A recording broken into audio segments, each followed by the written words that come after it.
اب اس کا forward moving کوئی میکنزم نہیں انہوں نے کہا کہ ہے اس وجہ سے، اور نہ ہی ذوالفقار علی بھٹو شہید جو ہیں وہ واپس جو ہے ہمارے ساتھ ہمارے درمیان آ سکتے ہیں.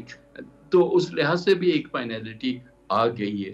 لیکن ان کا اتنا ریکگنائز کرنا کہ یہ داغ یہ ذوالفقار علی بھٹو پہ نہیں تھا، یہ داغ سپریم کورٹ پہ تھا، اور سپریم کورٹ نے اپنا وہ داغ جو ہے وہ دھونے کی کوشش کی ہے، جو کہ میرا خیال ہے ایک پازیٹیو چیز ہے.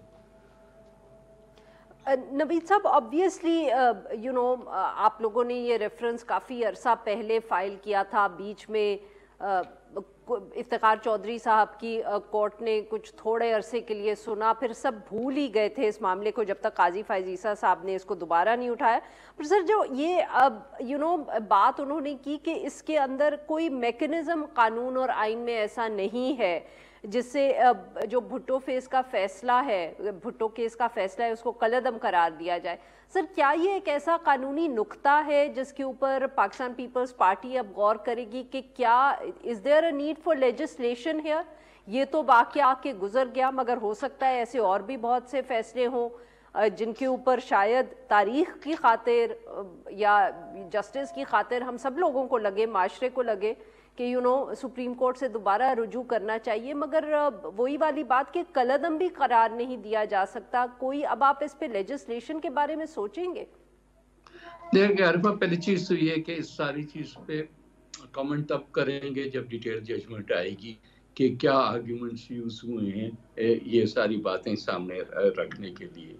اگر ضروری ہوا، میرا خیال ہے کہ کورٹ اس بات سے بھی اجتناب کرنا چاہ رہی ہوگی کہ پھر ہر کیس جو ہے وہ ری اوپن نہ ہو جائے، کیونکہ ایک دفعہ آپ کا سپریم کورٹ کی لیول پہ ججمنٹ بھی آ جائے اور سپوزلی پتہ نہیں کیسے حالات تھے، کس قسم کی ریویو بھی وہ سننے کو تو تیار نہیں تھے اس زمانے میں. پرسن جو ہے وہ گیلوز جا رہا ہو تو شاید کسی نے ریویو کے لیے بھی ایک ڈیسپریٹ موو کیا ہو، بٹ آئی نو کہ بھٹو صاحب خود نہیں چاہ رہے تھے اور نہ ہی ان کی امیڈیٹ فیملی نے یہ کیا، لیکن بہرصورت جو بھی ہوا وہ ریویو بھی ختم ہو گیا. نواز شریف صاحب کو آپ کو یاد ہوگا کہ ان کو ایک ریلیف ملا ہے اس قسم کا جب ان کی سزا ختم ہو گئی، لیکن ان کا ریویو نہیں فائل ہوا. تو کئی سالوں کے بعد، حالانکہ وہ پیریڈ گزر چکا تھا، لیکن کورٹ نے اس کو اٹھایا اور دے دیا. اب we have to put our heads together to see کہ جب اگر اس قسم کا ہسٹورک جو ہے انجسٹس آئے تو کیا کورٹس دوبارہ سے بیٹھ جائیں گی اور اس کو ریکنسیڈر کریں گی؟ یہ سوال جو ہے وہ ڈیبیٹ میں آئے گا، لیکن پہلے اسٹیپ ایٹ اے ٹائم، پہلے ججمنٹ ڈیٹیل آ جائے. جی نوید صاحب، جسٹ ٹو ایڈ کہ یہ آبویسلی ریویو پٹیشن تو نہیں تھی، یہ تو ایک صدر کی طرف سے ریفرنس گیا تھا، تو ویسے بھی کورٹ کے لیے یا آپ لوگوں کے لیے یہ سوچنا کہ پرانے سارے کیسز کھل جائیں گے، that's not the issue, because آپ لوگوں نے بھی ریویو پٹیشن تو نہیں ڈالی تھی، this was a presidential reference. ہاں، ریویو پٹیشن اس لیے نہیں تھی کہ فرسٹ آف آل تو ایک جج کی اسٹیٹمنٹ کے بیسس پہ چیزوں کو آگے بڑھانا تھا، so it's not a review in that sense. Secondly, ایک جو ٹیکنیکل ریویو کا جو آپشن ہے وہ پہلے ہی استعمال ہو چکا ہے، تو there can't be a review after a review. So یہ ساری چیزیں ہیں، but it's for the lawyers to decide کہ ایگزیکٹلی پھر اگر آگے بڑھنا ہے تو کس طرح سے بڑھنا ہے. صحیح سر، بٹ سیاسی طور پہ بھی آج کل کیونکہ بہت ذکر ہوتا ہے ٹروتھ اینڈ ریکنسیلیشن کمیٹی کا، پاکستان مسلم لیگ نواز بھی جب زیر طاب تھی تو وہ اس کا ذکر کرتی تھی، آج کل پاکستان تحریک انصاف بہت ذکر کر رہی ہے. کیا جو آج فیصلہ آیا ہے اس کے بعد آپ کے خیال میں وہ جو ایشو ہے اس کے اوپر ڈیبیٹ آگے بڑھ سکتی ہے؟ Does it high light the need for it more, یا آپ کے خیال میں یہ دو مختلف چیزیں ہیں؟ نہیں، ایسے نہیں ہے. ہمارا ہمیشہ سے ٹروتھ اینڈ ریکنسیلیشن کمیشن قائم کرنے کا کہ حق میں بات کی ہے. We always want. مشکل یہ ہے کہ یہ نہیں ہے کہ میں کیا چاہتا ہوں یا ہماری پارٹی کیا چاہتی ہے. سوال یہ ہے کہ اگر ہم ایز اے قوم کیا تیار ہیں کہ ٹروتھ آئے. ریکنسیلیشن تو بعد کی بات ہے کیا ٹروتھ دینے کے ہم تیار ہیں. اگر ہم we are in the middle of a crisis جس میں نئے نئے ایلیگیشنز روز آتے ہیں, تو یہ جو ساؤتھ افریقہ میں نیلسن منڈیلا نے سیٹ اپ کیا تھا, وہ تو تب جب ایک فائنلٹی آ گئی تھی, جب یہ اپارٹائڈ ختم ہوا, جب کئی سالوں کے بعد وائٹ سپریمیسی ختم ہو کے جو میجورٹی گورنمنٹ آ گئی تھی ANC کی, اس کے بعد انہوں نے سیٹ اپ کیا, وہ سکسیسفل ایک حد تک ہوا, ناٹ انٹائرلی پر ایک حد تک ہوا. اب ہم تو آج جہاں کھڑے ہیں وہاں تو شاید ٹروتھ تو دور کی بات ہے, ہم تو اور نیچے جو ہے وہ پھنستے جا رہے ہیں. We have to first of all to stop the process, اس کے بعد آپ ٹروتھ اور ریکنسیلیشن کی بات کرتے.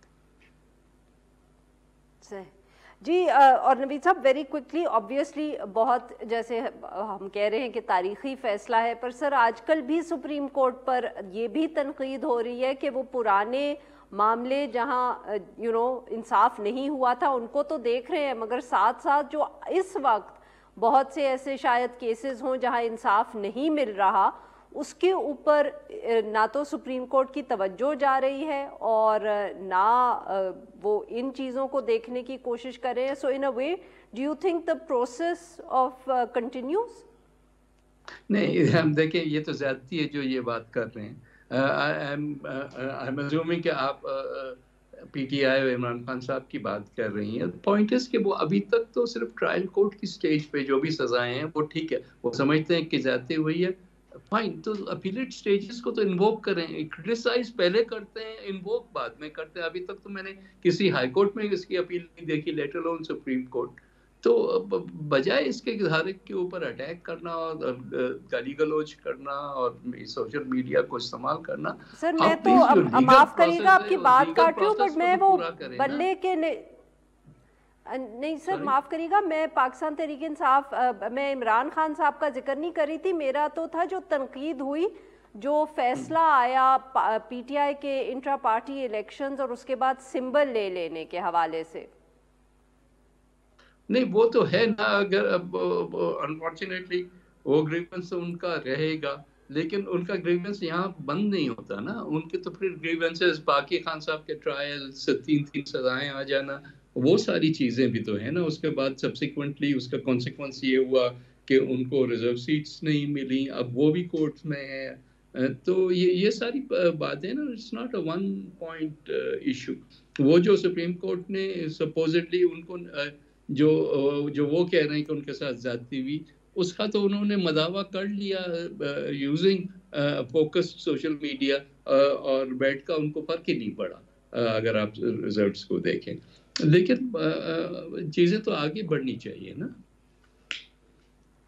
ریزرو سیٹس کا بھی معاملہ سر اسی کے ساتھ لنکڈ ہے نا, جو اب ان کو ڈینائی کر دی گئی ہیں. That's what I'm saying کہ ابھی تو کورٹس میں یہ معاملہ شروع ہوا ہے. ابھی اگر پشاور ہائی کورٹ نے اسٹے دے دیا تو وہ بھی تو انہوں نے ایک فورم کو انووک کیا, وہاں سے ان کو ریلیف ملا نا. تو this thing has to go through the whole process نا. ہم انفارچونیٹلی ہمارے کیس میں تو جب پھانسی آ چکی تو وہ ریورسیبل نہیں تھی. بہت بہت شکریہ سر, بالکل صحیح آپ نے ہم وقت نکالا. ناظرین یہاں پہ لیتے ہیں ایک چھوٹا سا بریک, اور جب ہم بریک سے واپس آئیں گے تو ہم بات اپنی we'll carry on the discussion on the decision of today. ہم ایک لائر سے بات کریں گے اس پہ. اسٹے ود اس.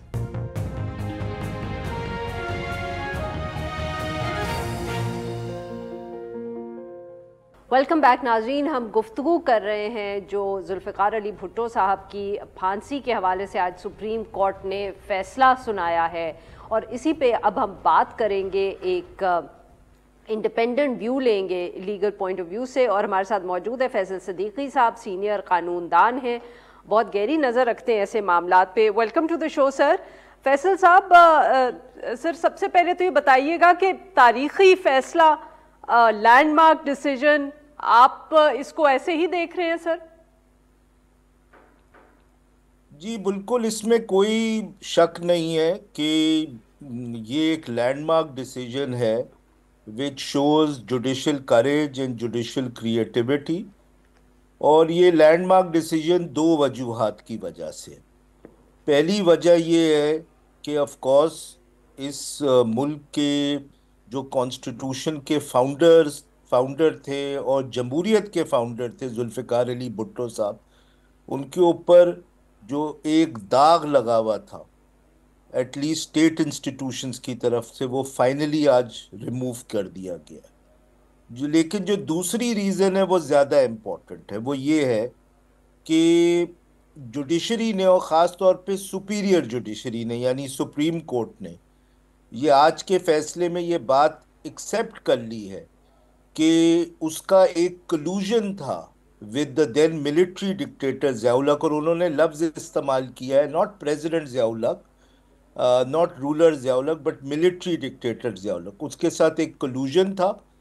تو سپریم کورٹ نے آج ریپینٹ کیا ہے اور ریکگنائز کیا ہے کہ they have also clouded in the past to subvert constitutionalism and democracy in this country۔ تو ان دو حوالوں سے یہ ایک لینڈ مارک ججمنٹ ہے، بٹ جیسے میں ایکسپلین کروں گا یہ ایک انکمپلیٹ جسٹس بھی ہے۔ یہ کیسے سر؟ what do you mean by that incomplete justice؟ کیونکہ وہ کالعدم نہیں قرار کہہ پائے یا قرار کر پائے اس فیصلے کو؟ نہیں، دو وجوہات کی وجہ سے۔ ایک تو دیکھیے یہ سمجھنے کی ضرورت ہے کہ اس ریفرنس میں 5 سوال تھے۔ اب میں ان سوالوں کی ڈیٹیل میں تو نہیں جاؤں گا، لیکن وہ سوال بنیادی طور پہ 3 حصوں میں ڈیوائیڈڈ تھے۔ ایک سیکشن آف سوال یہ تھے کہ جو پروسیجر اڈاپٹ ہوا، جوڈیشل پروسیجر اور لیگل پروسیجر اڈاپٹ ہوا اس ٹرائل میں، وہ ڈیو پروسیس اور فیئرنیس کے برخلاف تھا، کی وائلیشن تھی۔ جو سیکنڈ سیریز آف کویسچنز تھے ان کا تعلق اس بات سے تھا کہ ڈکلیئر کیا جائے کہ یہ ایک ڈیلیبریٹ مرڈر تھا بائی دی جوڈیشری، جسے کامن لینگویج میں جوڈیشل مرڈر کہا جاتا ہے۔ اور تیسرے سیکشن آف سوال یہ تھے کہ یہ مانگا گیا تھا کہ جو ذوالفقار علی بھٹو صاحب کے خلاف ججمنٹ ہے اس کو سیٹیسائیڈ کیا جائے اور کنوکشن کو بھی سیٹیسائیڈ کیا جائے۔ تو یہ جو 5 سوال تھے اس میں سے سپریم کورٹ نے تقریباً 4 سوال جو ہیں وہ ڈسمس کر دیے، ان دا سینس کہ انہوں نے یا تو کہا ہے کہ ہم اس کا جواب نہیں دے سکتے، ہماری جورسڈکشن نہیں بنتی اس کا جواب دینے میں، یا اس میں کوئی اسسٹنس نہیں ملی۔ صرف ایک سوال کا آدھا جواب ریفرنس کے حق میں دیا اور دوسرے سوال کا آدھا جواب، اور وہ بنیادی طور پہ سپریم کورٹ نے صرف اس حد تک اس ریفرنس کو پازیٹیولی آنسر کیا ہے کہ انہوں نے یہ کہا ہے کہ جو ڈیو پروسیس ریکوائرمنٹس تھیں، یعنی جو لیگل پروسیجر فالو ہونا چاہیے تھا شہید ذوالفقار علی بھٹو کی ٹرائل میں، یا جو ججز کا بائس تھا، میرے خیال میں اس پہ ایلیبریٹ کرے گی سپریم کورٹ، لیکن ڈیو پروسیس جو تھی وہ ایبسنٹ تھی اس ججمنٹ میں۔ لیکن سپریم کورٹ نے نہ یہ کہا ہے کہ ذوالفقار علی بھٹو صاحب انوالوڈ تھے مرڈر میں یا نہیں تھے، تو کوئی ایکویٹل نہیں ہے آن دا میرٹس، نہ جو ذوالفقار علی بھٹو صاحب کے خلاف جو ججمنٹ ہے اور سینٹنس ہے اس کو اوور ٹرن کیا گیا۔ تو اس ون سینس میں یہ ایک انکمپلیٹ جسٹس ہے، لیکن اس کا سپریم کورٹ میں کا قصور نہیں ہے۔ یہ اصل میں جو ریفرنس جورسڈکشن PPP کی گورنمنٹ نے انووک کی تھی یہ غلط کی تھی، اس لیے 4 سوالوں کا جواب ان کے خلاف ہوا ہے۔ لیکن اور بنیادی طور پہ جو یہ انکمپلیٹ ججمنٹ ہے وہ اس لیے ہے کیونکہ دیکھیں اگر آپ یہ سپریم کورٹ کا اوپینین پڑھیں گے تو پہلے پیراگراف میں ججز شروع اس طرح کرتے ہیں، رائٹلی سو، کہ وہ یہ کہتے ہیں کہ دیکھیے ہمارا اوتھ یہ کہتا ہے کہ ہم ڈیسائیڈ کریں گے وداؤٹ فیئر اینڈ فیور، اور اگر ہم کوئی غلطی کر دیتے ہیں فیصلے کرنے میں تو ہم اس کو ریکٹیفائی کریں گے۔ اب سوال یہ پیدا ہوتا ہے کہ اگر ان 2 پرنسپلز کو لیا جائے اور اگر ہم اپنے کنٹمپریری ٹائمز کو دیکھیں تو دیکھیے سچائی یہ ہے کہ پبلک پرسیپشن اس فیصلے کے بارے میں یہ ہوگا کہ یہ ججز، جیسے کہا جاتا ہے ججز کے بارے میں، یہ کوئی آئیوری ٹاور میں رہتے ہیں کہ ان کو نظر نہیں آ رہا کہ کیا ہو رہا ہے اس معاشرے میں اس وقت، کانسٹیٹیوشنلزم کے ساتھ، کرمنل ٹرائلز میں ڈیو پروسیس کے ساتھ، خاص طور پہ جو one of the most popular leaders جو ہیں ایک پولیٹیکل پارٹی کے جو چیئرمین ہیں، ان کی جو 3 ٹرائلز ہوئی ہیں اور اس میں جو کنوکشنز ہوئی ہیں اس میں یہ تو دور کی بات ہے کہ کوئی ڈیو پروسیس وائلیشن ہوئی ہے، اس میں تو کوئی ڈیو پروسیس ہی نہیں تھا. یعنی those convictions are worse than even judgements given by military courts. تو پبلک پرسیپشن یہ ہوگا کہ اب اگر آپ یہ جو پرنسپلز لیٹ ڈاؤن کیے ہیں، یہ اگر آپ کنٹمپریری ٹائمز پہ اپلائی نہیں کر سکتے تو ان پرنسپلز کی تو صرف ایک ایکڈیمک ویلیو ہے. تو اس سے فیصل صاحب اگر آپ ایک یہاں مجھے اجازت دیں، کیونکہ یہی سوال میں ابھی تھوڑی دیر پہلے ہم پی پی پی کے نوید قمر صاحب سے بات کر رہے تھے تو میں نے بھی یہ اٹھایا تھا ایشو. تو انہوں نے کہا کہ دیکھیں ابھی چاہے پاکستان تحریک انصاف کا کوئی بھی کیس ہو، ان کے پاس پورا ابھی جو کہتے ہیں نا وہ اپیلز کا فورم موجود ہے. ابھی تنقید کرنے کی کوئی ضرورت نہیں ہے، ابھی تو ان کے پاس اپیل کی گنجائش بھی موجود ہے، اور وہ اگر کوئی ان کو لگتا ہے زیادتی ہوئی ہے تو وہ جب اپیل کریں گے تو وہ ٹھیک ہو جائے گی. ان کے خیال میں یہ موازنہ بنتا نہیں تھا. نہیں، میرے خیال میں اگری نہیں کرتا نوید قمر صاحب کے ساتھ. سوال یہ، اور میں پبلک پرسیپشن کی بات کر رہا ہوں، اور پبلک پرسیپشن یہ ہے کہ بھائی یہ پرنسپلز آپ کنٹمپریری ٹائمز میں کیوں نہیں اپلائی کر رہے ہیں جو آپ کے ابھی مسائل ہیں. اور اس سے پھر دوسرا پبلک پرسیپشن یہ نکلتا ہے کہ یہ سلیکٹیو جسٹس ہے، کہ جب اب ایک رجیم چینج ہو گئی ہے تو جو پولیٹیکل پارٹیز ان فیور ہیں ان کے خلاف لائف ٹرم ڈسکوالیفیکیشن بھی سپریم کورٹ ختم کر دیتا ہے، بھٹو کا ریفرنس بھی ریوزٹ ہو جاتا ہے، اسلام آباد ہائی کورٹ جو ہے وہ کنوکشنز بھی اوور ٹرن کر دیتا ہے. لیکن جو پولیٹیکل پارٹی فیور میں نہیں ہے اس کے خلاف جو ہے اس قسم کی ججمنٹس دی جاتی ہیں جو ڈیو پروسیس اور فنڈامنٹل رائٹس کی توہین ہے.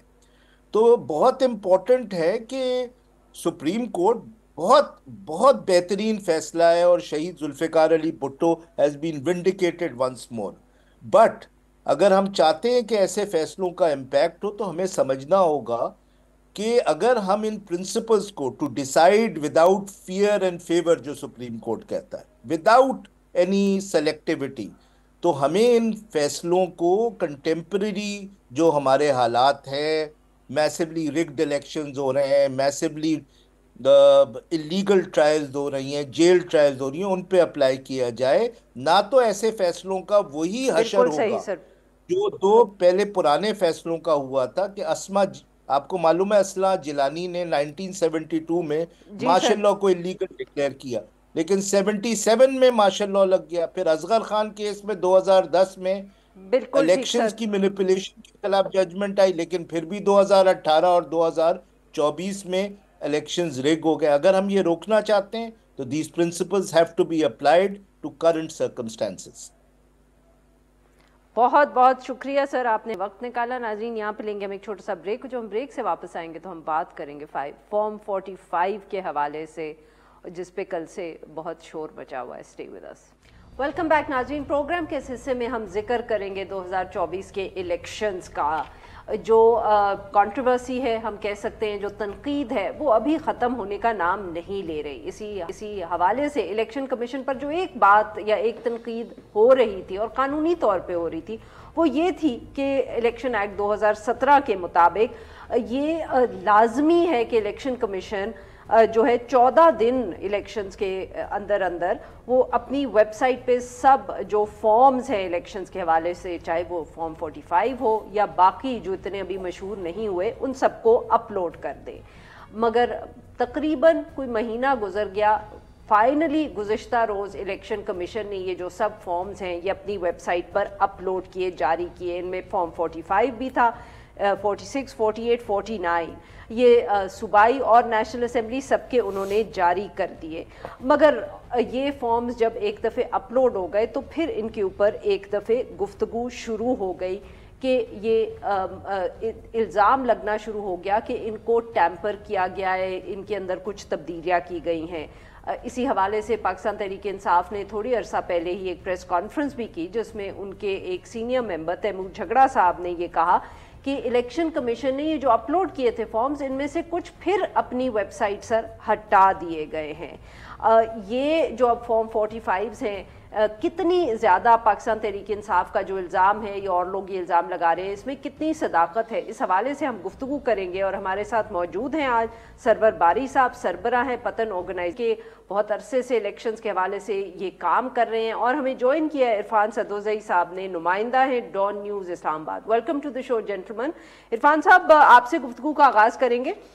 سر فارم 45 فائنلی گزشتہ روز لگے، مگر ایک دم بہت شور مچنا شروع ہو گیا. پاکستان تحریک انصاف کی طرف سے الزام لگا کہ یہ ٹیمپرڈ ہے.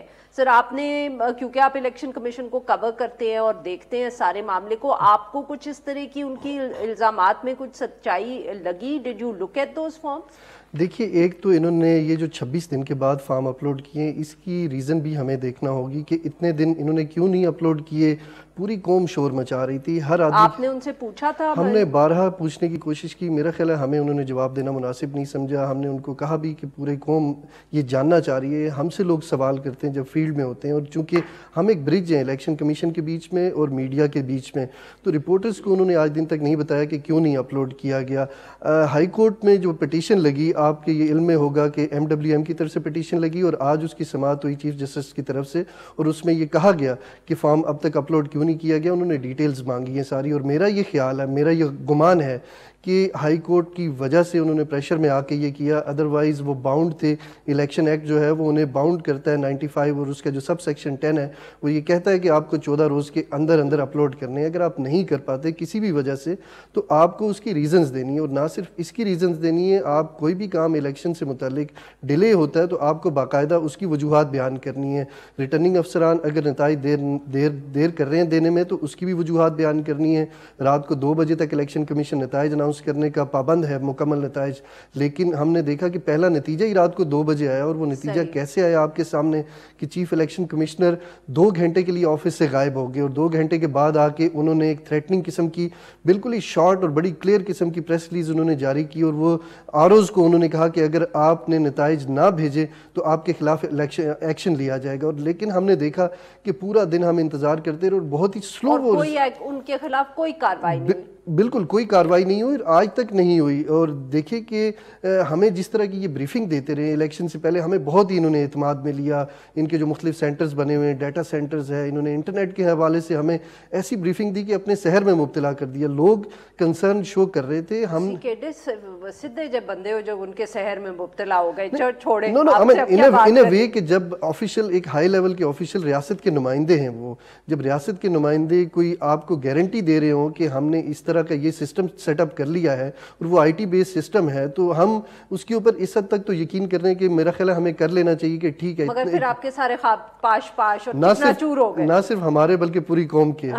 جی سرور باری صاحب کو بھی یہاں گفتگو میں شامل کرتے ہیں. باری صاحب، آپ سے تو ہم کیونکہ اس موضوع پہ پہلے بھی گفتگو کر چکے ہیں، تو سر اگر آپ ہمیں کوئی اسپیسیفک ایگزامپل دے سکیں جو یہ فارم 45 گزشتہ روز اپلوڈ ہوئے ECP نے، اور اگر آپ نے ان کو اسٹڈی کیا، کوئی مشہور کنسٹیچوئنسی اس حوالے سے، لاہور کی کوئی ہو، کوئی پنجاب کی ہو، جہاں آف کورس ایک متنازع گفتگو پہلے ہی ہو رہی ہے، تو وہاں کے فارم 45 نے آپ کو کیا بتایا جو ECP نے اپلوڈ کیے؟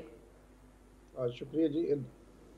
2 قسم کے فارم 45 ہیں. ایک تو وہ ہیں جو 8 فروری کو جاری کیے گئے تھے جو پریزائڈنگ آفیسرز ہیں، اور دوسرے جو ہیں الیکشن کمیشن نے جو اپنی ویب سائٹ پہ ڈالے ہیں. تو دونوں فارمز کا جو ہم نے باری صاحب معاف کریے گا، یا میں آپ کی بات کاٹ رہی ہوں یہیں. سر یہ آپ اتنے کانفیڈنس سے کیسے کہہ سکتے ہیں کہ ایک وہ مطلب کہ آپ کہہ رہے ہیں کہ فارم 45 جو RO نے جاری کیا تھا وہ اس فارم 45 سے فرق ہے جو ECP کی ویب سائٹ پہ ہے؟ یہ بہت بڑی بات ہے سر. دیکھیے، ہم تو یہ پہلے بھی کہہ چکے ہیں، کیونکہ ہم نے جو NA 46, 47, 48 اور اس کے علاوہ NA 53 کا تو ہم نے جو ہے وہ پولنگ کے 3 دن کے بعد ہی جاری کر دیا تھا، اور پھر دوبارہ اس کی اہمیت بن گئی ہے، کیونکہ اب پہلی دفعہ جو فارم نئے آئے ہیں جو ہم سمجھتے ہیں کہ وہ ECP کے فارم ہیں، اور جو پہلے والے ہیں وہ پریزائڈنگ آفیسرز کے فارم ہیں. تو اگر دونوں میں ہم دیکھیں تو ابھی ہماری ٹیم نے جو ہے وہ تقریباً کچھ 12 حلقوں کا کوئی رینڈملی سلیکٹڈ جو فارم 45 نکالے ہیں دونوں، اور ان کو ٹیلی کیا ہے، اور اس کی بیس پہ کہہ رہے ہیں کہ ظاہر ہے جو 8 فروری اور 9 فروری کی درمیانی رات کو جو فارم دیے گئے تھے وہ ہمارے نزدیک اصل فارم وہی ہیں، کیونکہ وہ پولنگ ایجنٹس کی موجودگی میں پریزائڈنگ آفیسرز جو ہیں نے سب کے سامنے دستخط کیے، انگوٹھے لگائے، پولنگ ایجنٹس کے سائن لیے، اور پھر جیسے ابھی عرفان صاحب بھی فرما رہے تھے کہ لا میں لازم ہے کہ الیکشن کمیشن وجوہات بیان کرے کہ جو ڈیلے ہوئی ہے اس ڈیلے کی ہر جو کانسٹیچوئنسی ہے، ہر پولنگ اسٹیشن پہ جو ڈیلے ہوا ہے وہ اس کی وجہ بتائیں۔ تو ہماری جو ہم نے جو آڈٹ کیا ہے تو تقریباً کچھ 6-7 قسم کے ہمیں نظر آئے ہیں جو ٹیمپرنگ کرنے کی جو میتھڈ ہیں وہ نکلے ہیں۔ پہلی تو یہ ہے کہ جو ووٹ ہیں وہ بہتر، I can send you the table جو ہم نے تیار کی ہے، وہ میں آپ کو اس پروگرام کے بعد بھیج دوں گا، آپ بعد میں دکھا بھی سکتے ہیں جو ہے آڈینس کو۔ تو ایک تو انہوں نے کیا ہے کہ جو ووٹ ہیں وہ شفل کر دیے، جس کو سب سے زیادہ ووٹ پڑے ہیں وہاں سے وہ ووٹ اٹھا کے اسی پولنگ اسٹیشن کے جو پی ایم ایل این کے ووٹ بہت کم تھے اس کو وہاں شفٹ کر دیا تاکہ ان کو جو کاؤنٹنگ ہے اس میں کوئی فرق کرنا نہ پڑے۔ تو ایک تو یہ طریقہ انہوں نے اختیار کیا ہے کہ ووٹس بڑے جو جہاں زیادہ ووٹ پڑے ہیں جس کینڈیڈیٹ کو وہاں سے اٹھا کر وہ پی ایم ایل این کے جو امیدوار ہیں ان کو دے دیے۔ یہ تینوں حلقوں میں ہوا ہے اسلام آباد کے، اور مجموعی طور پر پی ایم ایل این کے امیدوار جن کو ڈکلیئر کیا گیا ہے کہ وہ جیت گئے ہیں اور جنہوں نے حلف بھی اٹھا لیا ہے، تقریباً 1 لاکھ سے زیادہ ووٹ ان کو ایڈیشنل ووٹ دیے گئے ہیں۔ ایک تو اس طریقے سے۔ دوسرا جو ہندسے ہیں جن کا ذکر آپ نے شروع میں کیا تھا کہ اگر کسی کو 209 ووٹ ملے ہیں تو ایک پہلے لگا لیا تو 1209 ہو گئے ہیں۔ لاہور کے میاں نواز شریف صاحب کے حلقے میں ایک جو پولنگ اسٹیشن ہے وہاں پر 93% ٹرن آؤٹ ہے، جو کہ پاکستان میں ممکن ہی نہیں ہے۔ اور جو 93% ٹرن آؤٹ ہوا ہے وہ اگر اس میں ٹوٹل ووٹ آپ دیکھیں چونکہ وہ ایک ایڈیشنل ہندسہ لگایا گیا ہے، اس کی وجہ سے میاں صاحب کو 67% of the total pulled vote کا پڑا ہے۔ تو یہ تو ایک چھوٹی سی مثال ہے، لیکن اس طرح کی چیزیں جو اگر آپ دیکھیں جو این اے 130 ہے تقریباً 70% پولنگ اسٹیشنز پر جو ٹرن آؤٹ ہے وہ 60% سے اوپر ہے، لیکن مجموعی طور پر ٹرن آؤٹ اگر آپ دیکھیں تو اس کو وہ نہیں کر سکے۔ تو یہ بھی ایک معاملہ ہے کہ کس طرح انہوں نے بہت زیادہ غیر سوچے سمجھے جو چیزیں کی ہیں۔ بالکل صحیح، یہ نکالا بالکل تھا صحیح۔ جی سرور صاحب معاف کریے گا، مجھے یہاں بریک ہے تو میں اگر یہاں بریک لے لوں اس کے بعد آپ اپنی بات جاری رکھیے گا۔ جی ناظرین یہاں پہ لیتے ہیں ہم ایک چھوٹا سا بریک، جب ہم بریک سے واپس آئیں گے تو سرور باری صاحب اپنی گفتگو جاری رکھیں گے۔ اسٹے ود اس۔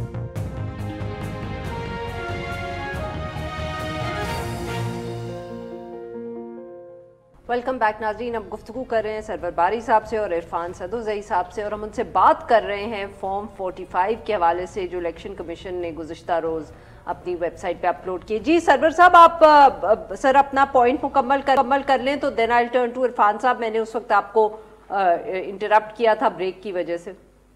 جی تیسرا جو طریقہ کار انہوں نے اختیار کیا ہے کہ جہاں پر ممکن نہیں تھا کہ چینج کیا جائے لیکن لازم ہو گیا تھا کہ جو پسندیدہ امیدوار ہیں ان کی فتح یقینی بنانی ہے، تو وہ تیسرا طریقہ یہ تھا کہ نئے سرے سے فارم 45 تیار کیے گئے ہیں، اور وہ تقریباً ہم دیکھتے ہیں کہ وہاں پر جو سگنیچرز ہیں وہ موجود نہیں ہیں پولنگ ایجنٹس کے، اور اسی طرح جو ہے جو تھم امپریشن ہے پولنگ سٹاف کا، پریزائڈنگ افسر یا اسسٹنٹ پریزائڈنگ افسر، وہ لگتا ہے کہ وہ کوئی کسی انسان کا تھم امپریشن نہیں ہو سکتا، یا تو پاؤں کے انگوٹھے کا لگایا گیا ہے یا شاید کسی بڑے بڑے سائز کے ہاتھی کا تھم امپریشن ہے، اور مکمل طور پر نئے فارم تیار کیے گئے ہیں۔ اور اس کے علاوہ وائٹوں کا استعمال ہوا ہے جہاں ممکن نہیں تھا کہ وہ صرف ووٹ شفل کرنے سے بات نہیں بن رہی تھی، وہاں پر ایسا لگتا ہے کہ وہاں پر وائٹوں کا استعمال کر کے ہندسے چینج کیے گئے ہیں۔